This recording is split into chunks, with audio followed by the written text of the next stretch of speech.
Hi, and welcome to Against the Grain.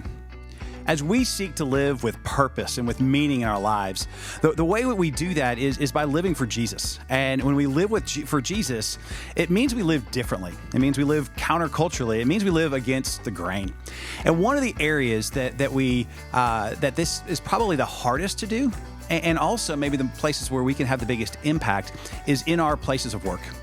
Because it's there that as we live differently than the culture around us, we can really show others what it looks like to live for Jesus and to live with a bigger purpose. But this is also the hardest place to do it because of some of the pressures and distractions that we have in the workplace.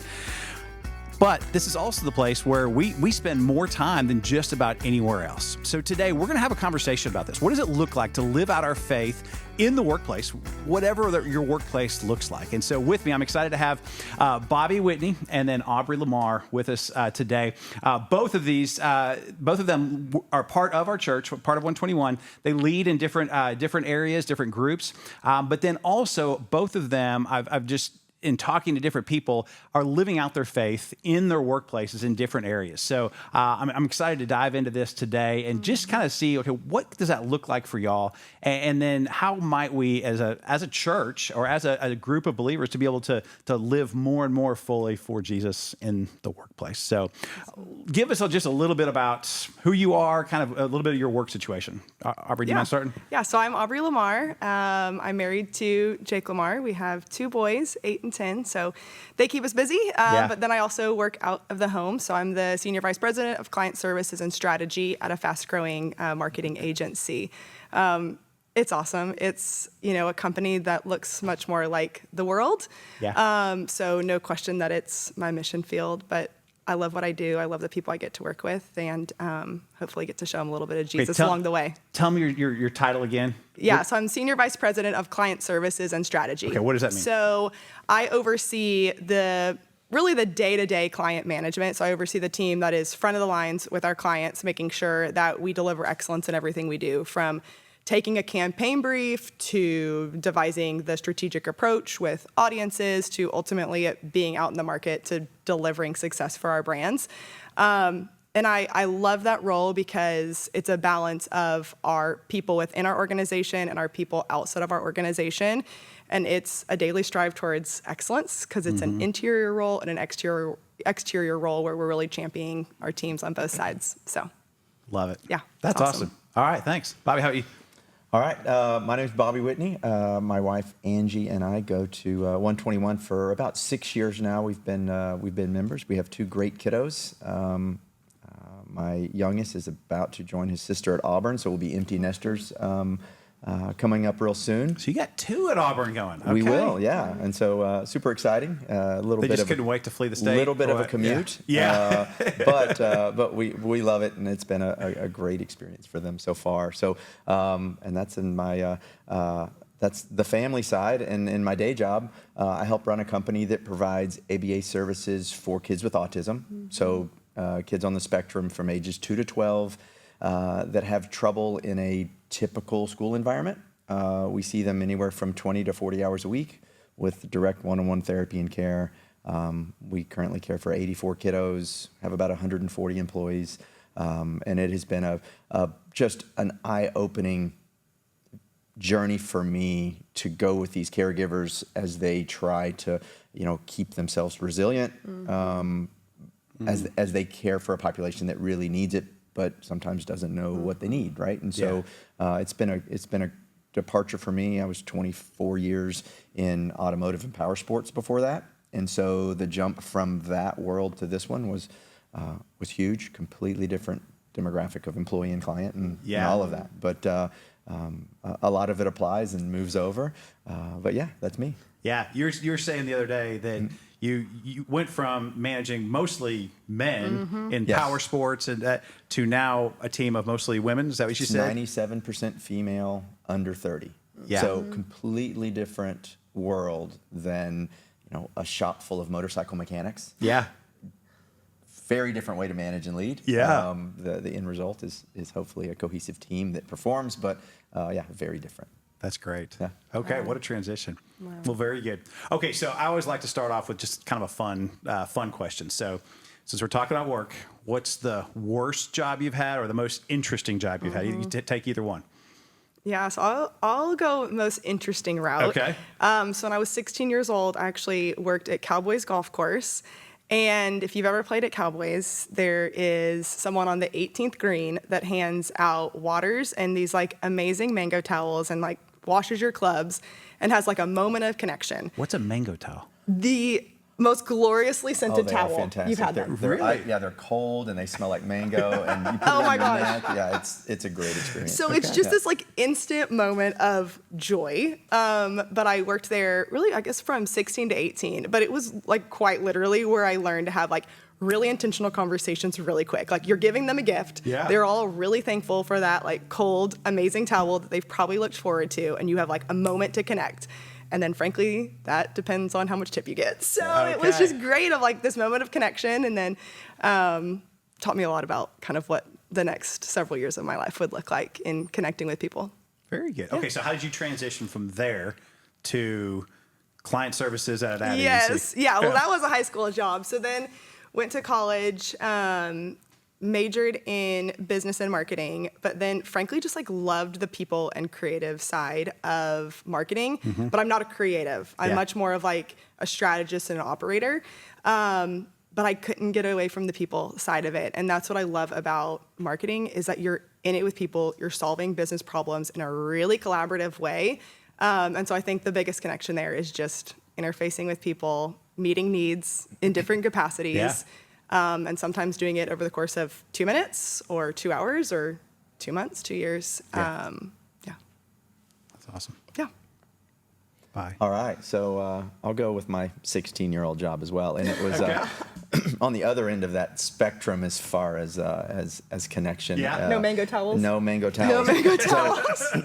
So there used to be this really dumpy hotel next to Texas Stadium, and my dad knew the guy that owned it, and I needed a job, and so I was put into the role of maintenance man at a predominantly trucker hotel that was a little grimy, and it was a lot of fixing toilets and painting doors and doing the things that no one else wanted to do. So yeah, that was my first job at 16. Very good. Okay, then how did you transition into eventually auto?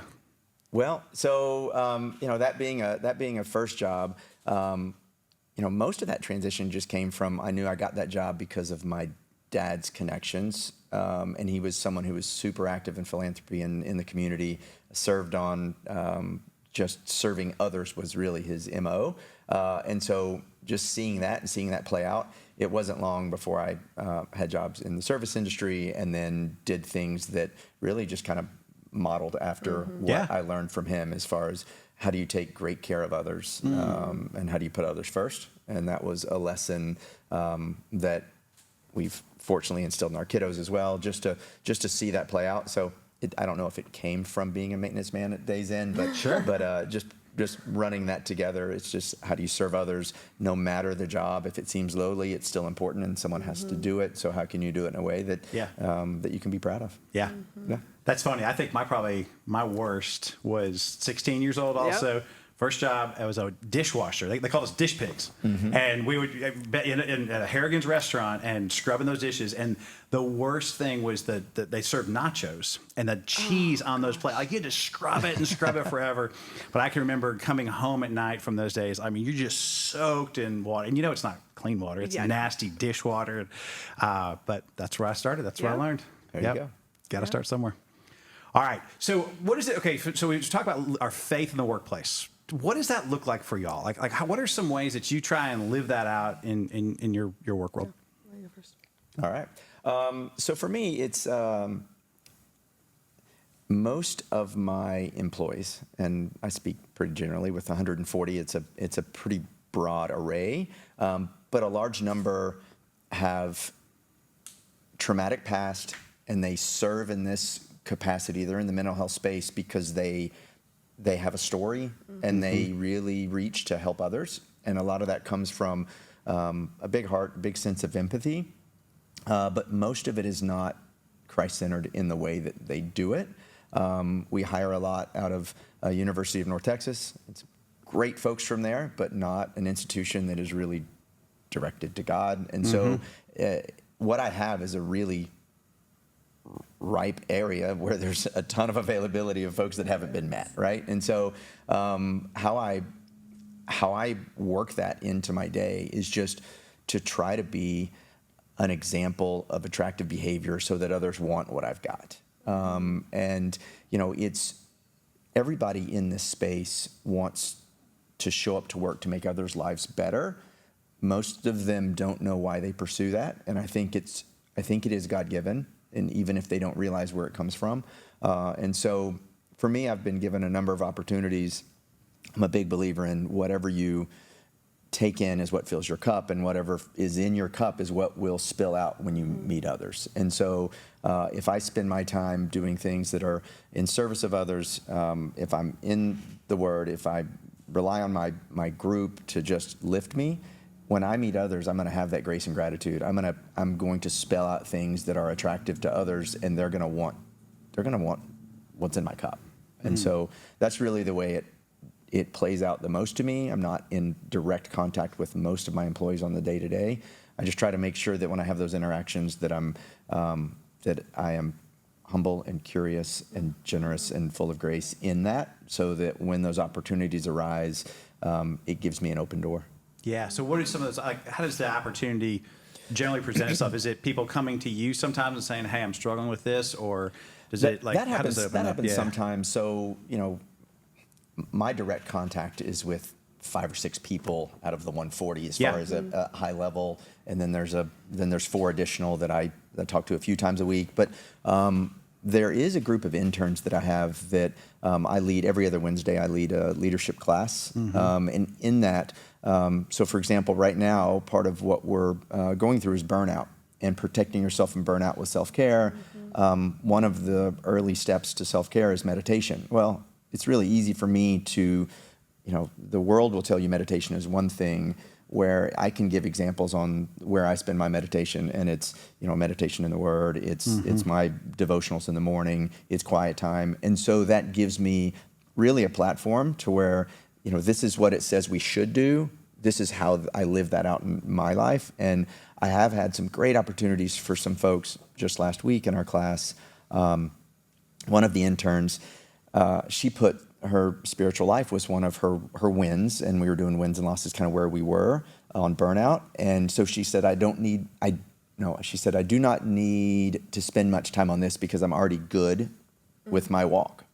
And so after that, I took that as an open door and I challenged her on it. And it said, that comfort and complacency is sometimes not a good thing. And so we need to push ourselves and challenge ourselves, even in our faith when we feel comfortable, because that's a dangerous spot to be in. Although it feels nice and cozy, it's probably not our capacity if it's comfortable.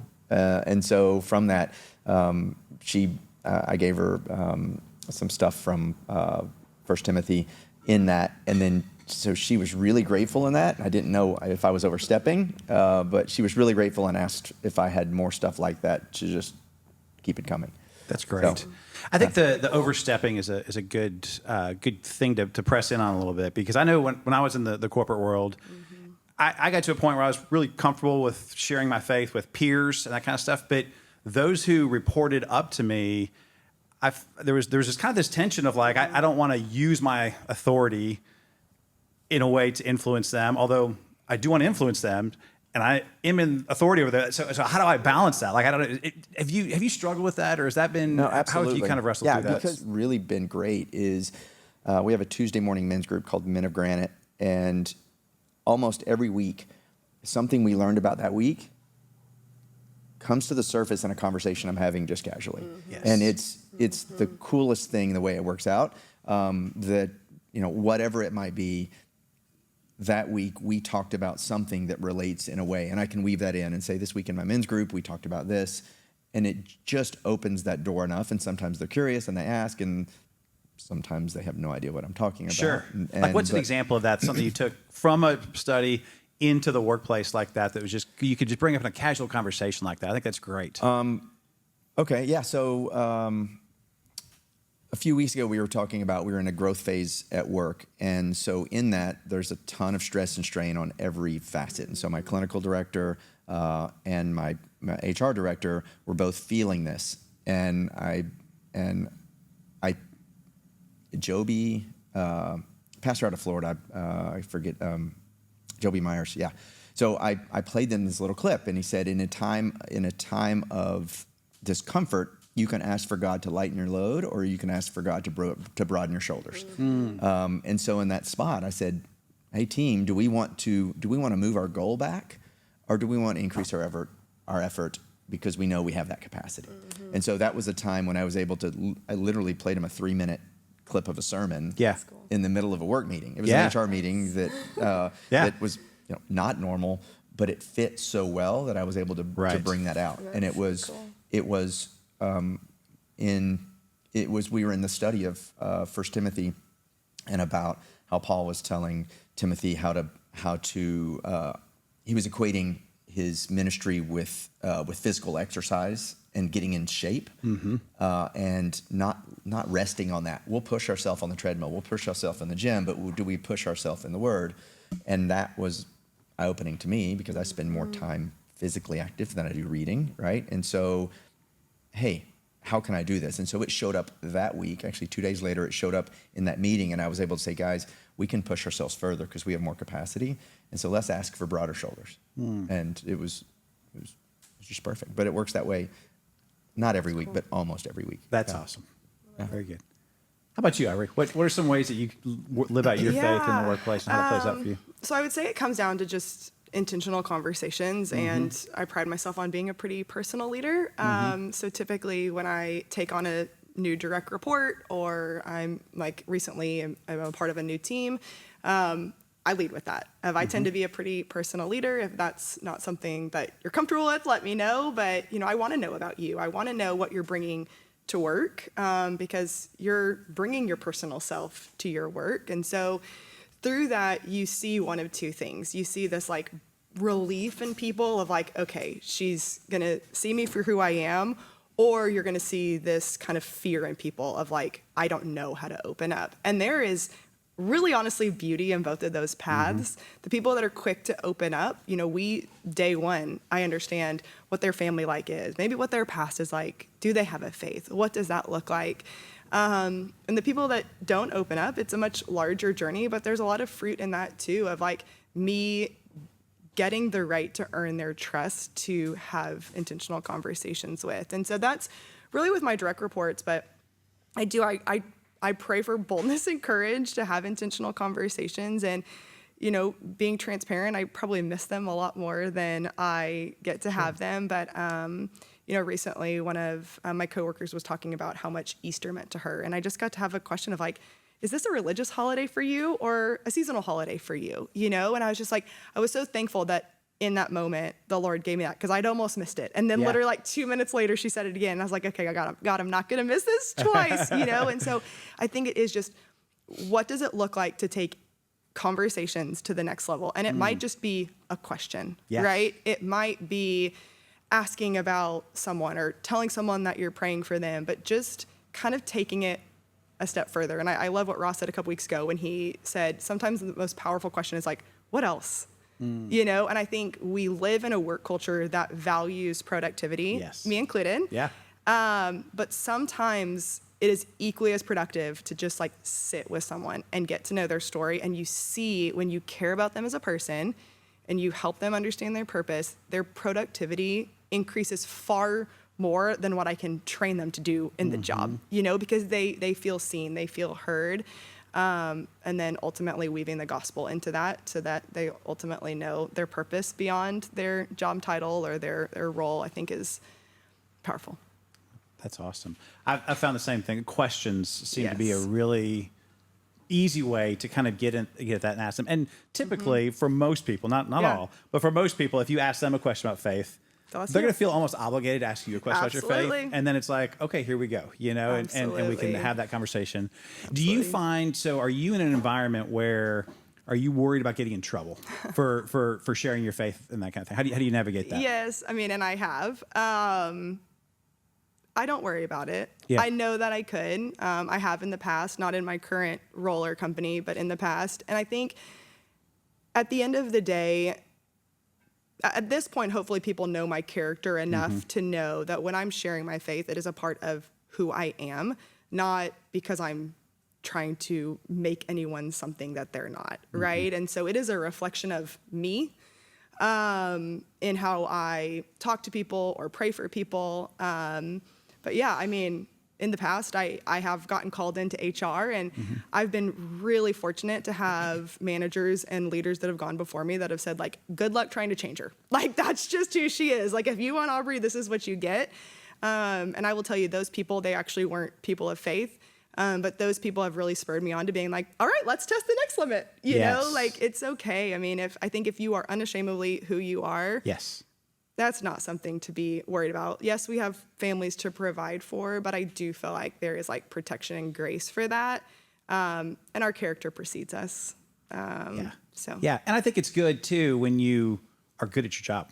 You know, when you give your all and you're of value, then there is a little bit more grace allotted to you. And they know, you know what she does in her personal life is not negatively impacting the work. So, okay, I'll take it because, and then you give a little more grace on that. And I think when that's a consistent part of who you are and how you're approaching conversations, it's almost an expectation versus an exception. You know, it's not like this like moment where like everything changed and now HR is like, what happened to her? Like she's trying to change everyone. It's just a consistent element of who you are. But it certainly doesn't make it any easier. But yeah. What about you? How was that? How have you handled that in your work?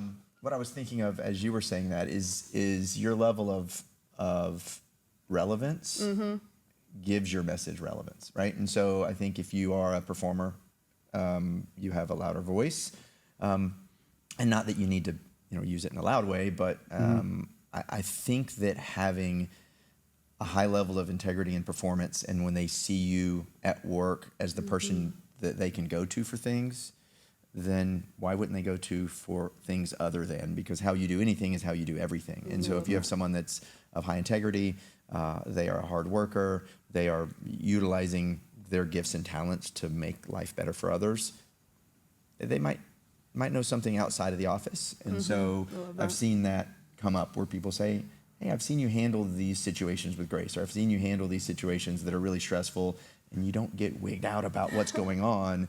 How do you get through that without stressing? And I think it just really opens the door and gives you that opportunity to be relevant, just because you are that in the workplace. That's a great point. Yeah, I love the word integrity used, because I think that's the same. The root of integrity is integer. It's the one. It's a one. It's what I say and what I think and what I do are all. It's all one. It's all aligned. And I think that's what you're trying to model in the workplace. This is just who I am. And I think you're right, because people aren't as threatened by that. I think this is just who I am. This is what I believe, and I'm open, clear. I'm not nefarious. I'm not trying to do something behind the scenes. I'm not trying to rock the boat. I'm just, this is who I am. This is what I believe, and here we go. So that's awesome, Bobby. How about you? And especially thinking past in the auto. So sure, I kind of had in my corporate role, we dealt with a lot of dealerships and that kind of stuff. But power sports auto, that's probably an environment that is maybe not the most godly environment. Well, how did that play out for you? So two different roles.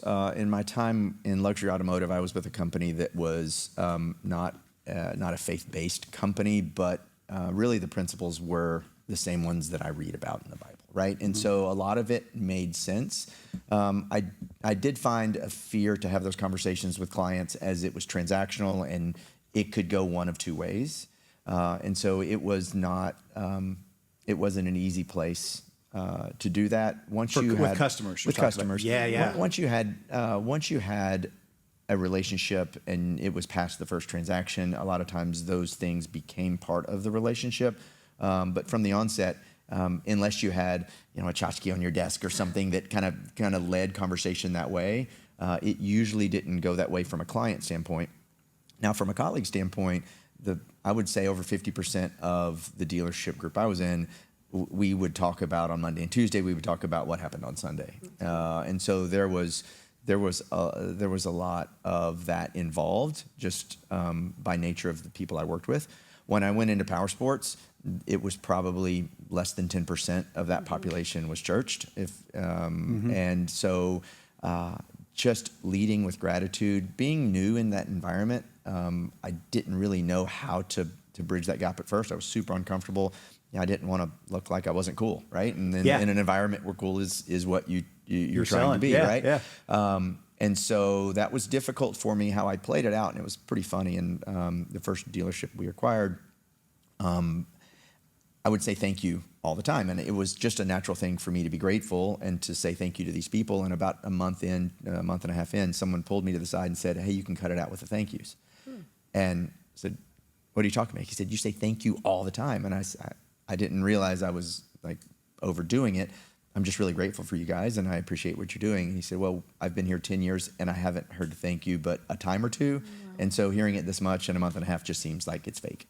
And so, all right. And then I think over time they realized that I didn't stop and I didn't slow down, and because I was grateful. And I think leading with gratitude gave me open doors to have conversations with folks. My success rate in power sports was far lower than I wish it would have been as far as actually getting people to listen to a message.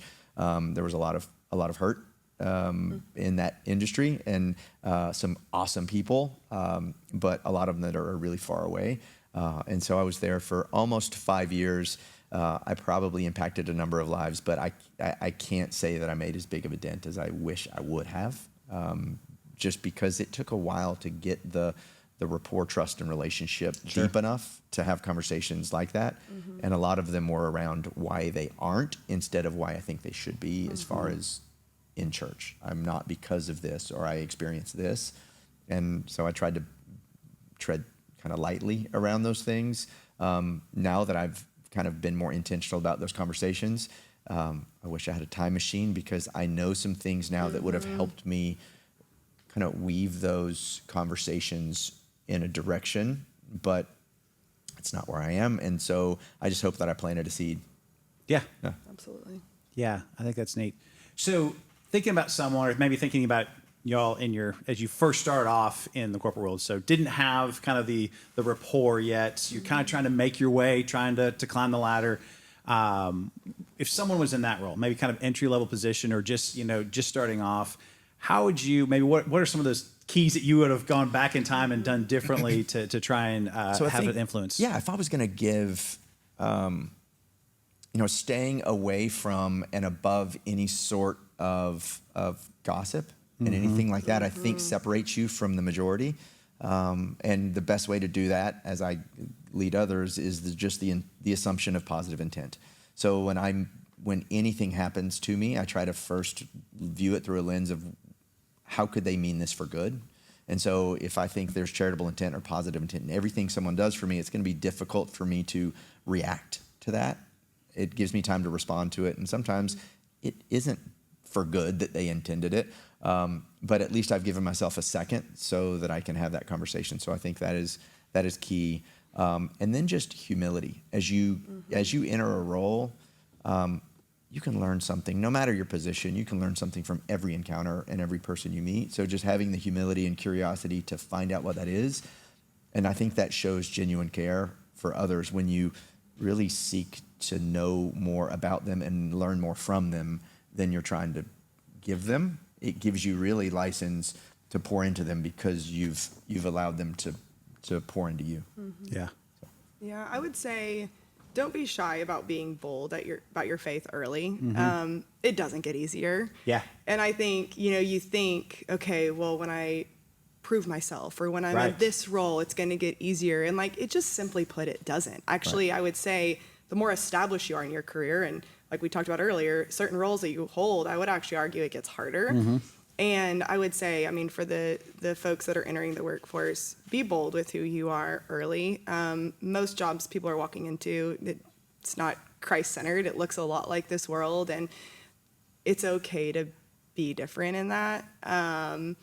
But there are typically 1, 2, or 3 people that are looking to pursue a life like that, right? And so find people that are like-minded in your place of work, or frankly, maybe in your church community that are in a similar place of work. It just doesn't get any easier. And then I love what you said about humility as you grow in your career, really showcasing what it looks like to be a servant leader, a humble leader, a leader that puts people first. I really think like if Jesus held a professional career, that's probably a lot of what his leadership would look like, is asking people questions about themselves, serving others first, and man, probably being super humble. Yes. Yeah, I love that, because I think what you find is if you say, okay, I'll do that later when I have more influence in the organization, then you're having to change. And that comes back to that integrity that you talked about. No, this is just who I am. Whereas if you're changing, it's hard. Now, having said that, if you haven't started off in a place where you're doing that, then make the change and start to show people that, okay, you're living differently. As far as I would say that's completely true. And I mean, the Lord made it very clear in my life that I was called to make a job change in the height of COVID. It was like when you were crazy to leave a job when you had a job, the Lord was like, it's your time. But it was so cool because, I mean, he was very clear. He's like, I'm calling you to make a change, and like, this is your call into boldness. And so, these people didn't know who I was. And so it was like, I'd grown up with so many of the individuals I had worked with before. And it was a different level of being bold because I didn't start there. I launched into a leadership position. And so, what that looked like was different. And so it doesn't get easier. It gets more rewarding because you have these muscle memories and you kind of know these moments of connection. But it's always worth it. Yeah, and I love too the find others to kind of walk with. And I can remember when my first kind of corporate job was in a cubicle, and but I found a group of guys who did a Bible study. Grabbed a conference room during the lunch break and do a Bible study. And I can remember going to that Bible study for the first couple of times, like walking through the halls, through the rows of cubicles with my Bible in my hand, and it was really awkward. I was like, "This is weird. I'm a weird guy," or whatever else. But it was just something as silly as walking through with a Bible. Just then it started to build my confidence. Like, okay, this is okay. Nobody cares. Nobody's thinking ill of me. And then having conversations with these guys, and then talking about that, and then it just led to more conversations after another. And someone said, hey, here you're part of this Bible study, and then and it just led to a converation that, I mean, eventually this guy became my boss, down the road, and he, and we started a great relationship with him. But just those. It's the muscle memory, like you said. It's like it's taking that first little step, like, okay, that wasn't so bad, and then what's the next one, and what's the next one to kind of step into that. And I think being a billboard like that and walking through and knowing that they've got, so Tuesday mornings, my group knows that they can't reach me until after my men's group, and it's kind of it's on my calendar, and so they know that that's there, and that's that billboard. It also is it's also an accountability. So that I know that if I'm walking in faith and my employees and my teammates know that I am that guy, I need to toe that line. Yep. There is, that's it's some accountability to know that I have more eyes on me in the way I lead because of what I profess. And so I think that's a great mechanism, both inward and outward, to have that. And I think people are looking at that because what they want to see is inconsistency. Sure. Absolutely. And so if you're saying, hey, I believe this, but then I'm going and doing these things, or I say I believe this, but then I'm kind of going back and forth, or I'm him and han a little bit, then they're seeing an inconsistency there, like, it's not real. Sure. And I think over time, the way y'all have lived just shows, no, this is just who I am. Yeah, I will say though, like in that inconsistency, where it does start to get challenging, is when you have to make business decisions that are not personal decisions, right? And I mean, I literally would just be in prayer, in agonizing prayer over those things of like, Lord, like, do not let your message be watered down in the decisions that I have to make, right? And I do think that those are the things that when you say inconsistencies that people are looking for. And it's like all of a sudden is that rapport or trust that I've built in an individual that we either have to let go or have a difficult conversation with. How is that being affected? And I'm so thankful that we serve a God that is bigger than any words that are going to come out of my mouth. But I do find that those are the hardest times to live out your faith at work when you're making decisions that you're like, are people still going to see the Lord through how I'm having to make these business decisions, right? That's challenging. I would imagine you're in a similar boat. Yeah, and so we try to, just make sure, or at least I do, that when I have those conversations, that it is you have to do that. You have to pull back from it and be in prayer for it and just say, am I doing this for the right reason? And if I am, there's no benefit in dancing around an issue or concern. Genuine, right? And so if I can have a high level of professional candor and I can have high expectations that I know that they're capable of, absolutely, that's a benefit. If those expectations are not set early, then I'm setting them up for failure and I'm setting myself up for resentment. And so I have to be clear and concise with the way I deliver that message.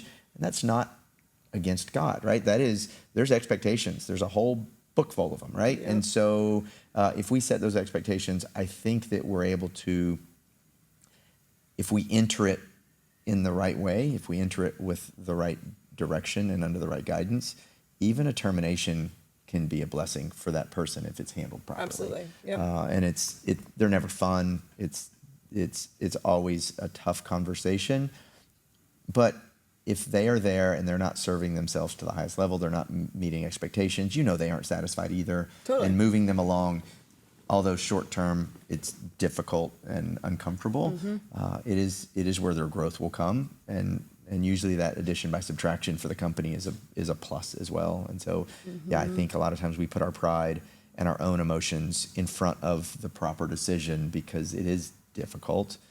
So it'd be easier just not to do it. Yeah. Right? And so pushing through that and realizing I'm in this role for a reason. And if I do this job properly, I allow more people to be successful. And so it just takes some of that hindrance off of me, knowing that if I'm doing the right thing for the business, it creates more opportunities for more clients and to succeed and more employees to give that care. No, you're exactly right. And I think, a 121 saying is obviously excellence in everything. And if my team was sitting here, they would say, yeah, Aubrie has a very high bar of excellence. And so I've always said, like Brene Brown says, clarity is kindness. Yes. Like we are going to be clear with feedback. But frankly, we're going to strive for excellence in all we do. And if we're not, then you have to have those hard discussions, whether that's in constant feedback, termination, adjustment of roles. But you're spot on. I mean, we are called to excellence in everything we do. And if we're falling short of that in really any element of life, like we've got to call ourselves into question. And obviously we are hopefully shepherding talent in our organizations and in charge of doing the same for them. So. Yeah. All right. What would y'all say to someone if, he's listening to this and say, I have not been living out my faith in the workplace. I've been just kind of going along with the flow. What might you say as just kind of a starting point for them, or how to start stepping into that? I love that question. I would say start your morning with prayer and prep every day. 30 minutes on your calendar, and it's just prayer and prep. And that's going to look different every day. That's going to look different in different seasons. But start your day submitting yourself to the Lord, praying for people in your organization, praying for yourself for boldness and courage in the intentional conversations that you're going to get to have. That's where you should start. The Lord will give you the strength to take the next step, but then take the next step. It's going to feel scary and hard to ask someone what their faith is, or it's going to, feel scary and hard to ask someone how you can pray for them.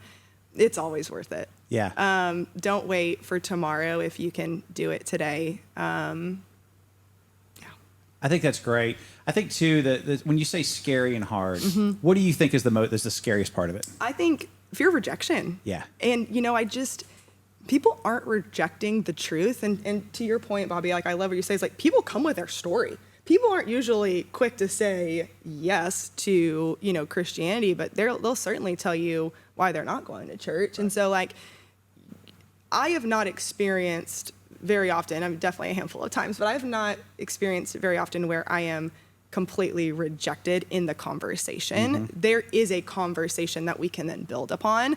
But I think, the fear of man is very real, and we're worried about the labels that we'll get. And they're hard to deal with every once in a while. Your opinions will be ignored or maybe rejected by groups of people that you can't control. But at the end of the day, there's not as much rejection as I think the world makes it feel like. Yeah, we get much more worried about the reaction than there ever is a real reaction. Yeah. So it's this thing that we spin up in our mind. And I love your thought about the foundation of making sure you start your day in that way, because I think if you just make a decision that I'm going to start living this way and I'm going to tell everyone on day one, you're going to slip and fall some, and they're going to see that as a failure and that you're a hypocrite, right? And so I think if you create a foundation in that way, and not that you need to wait until you're spiritually mature 3 years down the road, but all right, I'm in a routine now that I can create an environment where I can be patient in my relationships, but intentional about the way I'm pouring into people, giving me license to have a conversation that's beyond water cooler talk. Absolutely. Right? And what I can do in that. And I think there's a big fear that people don't witness out of fear of failure and rejection, but also fear they don't know enough. Right. Yeah. When I think it's intimidating if you go to a new believer with scripture and a ton of memorized verses, they're going to think that's something they can't achieve. And so I think that if we're afraid that we don't yet know enough, then that's just self-pride, and we need to check that. We need to realize that, no, these are humans. This is not a religion, it's a relationship with Jesus. And so I need to find a place where I can have relationships with others and be intentional about that in time, and just pouring into them and being intentional about the time I spend with them, the questions I ask. And then that will lead itself to what I'm spending my morning in. And I'll have a conversation that exactly correlates with yesterday's devotional because I did the work. I put that in, and it's training. It's just putting in the reps. Yeah. And I would just kind of wrap that with saying, I mean, Colossians 3:23 is pretty clear that like we are working for the Lord and not for man. And I think as we think about our days and you think about those meetings and those moments that matter, I mean, we really have the opportunity to like live out that verse of like, what does it look like when we have those meetings with people, when we are getting to react to a situation of like really serving the Lord in those moments. And, you know, I guess my challenge would be, most people have their calendars, like look at your calendar the day, that morning, like in your prayer and prep, look at the day, who do you think you're going to interact with? And like, what does it look like for you to serve the Lord through those meetings? Because we're in the positions we are for a reason. And I would just say it is our job to like live out the Great Commission in so many ways. And it is. And I think when we're looking through our day like that, it just gives us eyes to see. When we're going throughout the day, it gives us different eyes. And we're seeing things that we may not have seen before as we do that. I've found myself each morning praying from Psalm 90. Says, cause your favor to be upon me, O Lord. Establish the work of my hands.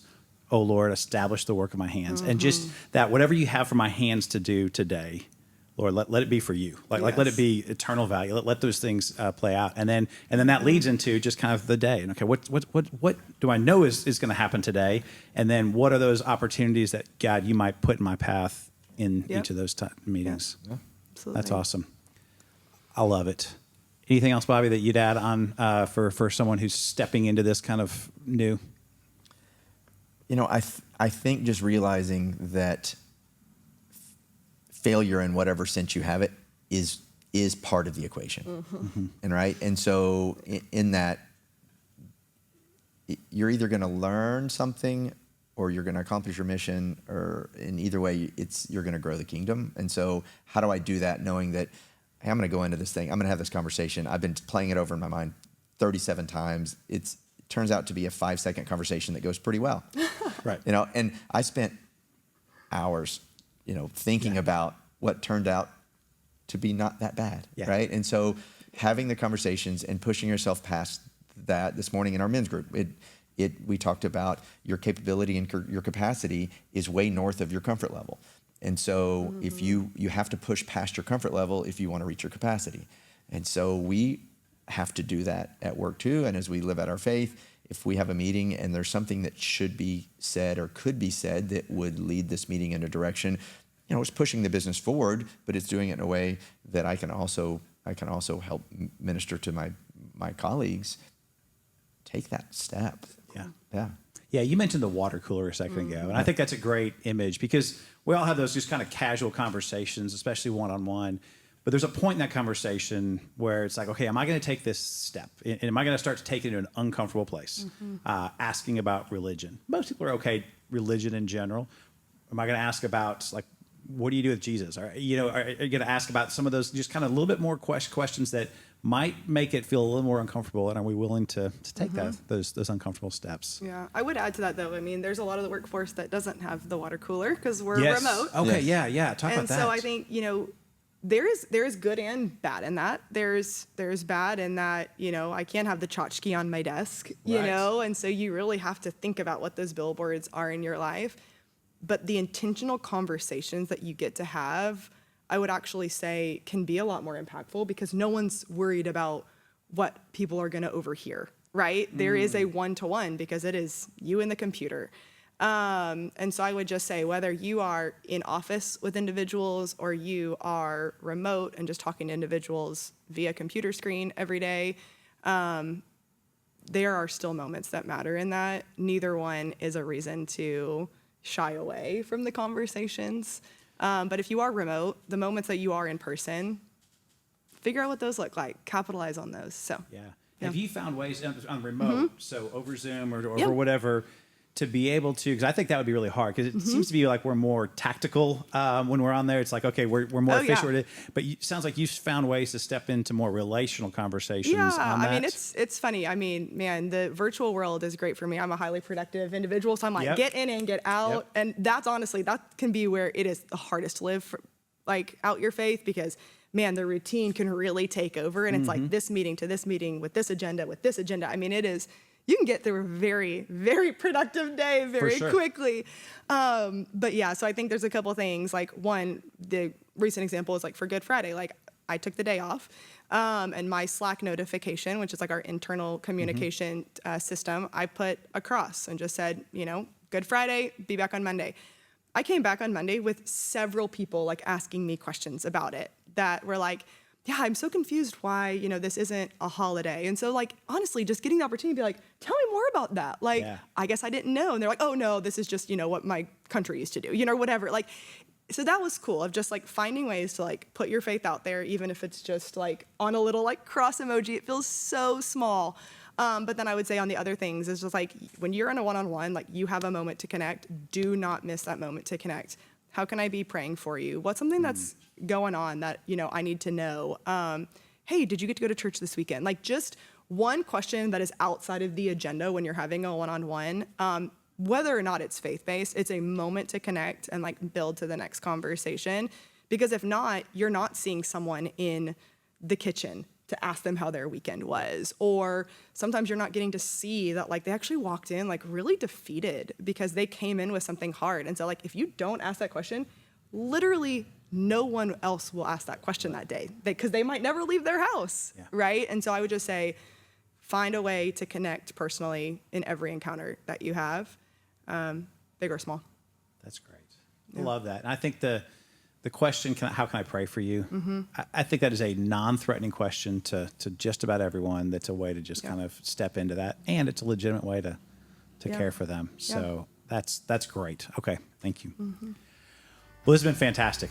We've covered a lot of ground, talked about a lot of different things. So thank y'all both for being part of this discussion. I just want to encourage everyone as you're hearing this or listening to this, what's one thing from this conversation that you might take into your workplace or into your school or into your neighborhood or wherever it is that you have relationships, and to press into that because as we live out our faith, we want to do it in a way that is warm, engaging, but it's also helps us to live differently, and ultimately that's how we're going to live against the grain. Thanks, y'all.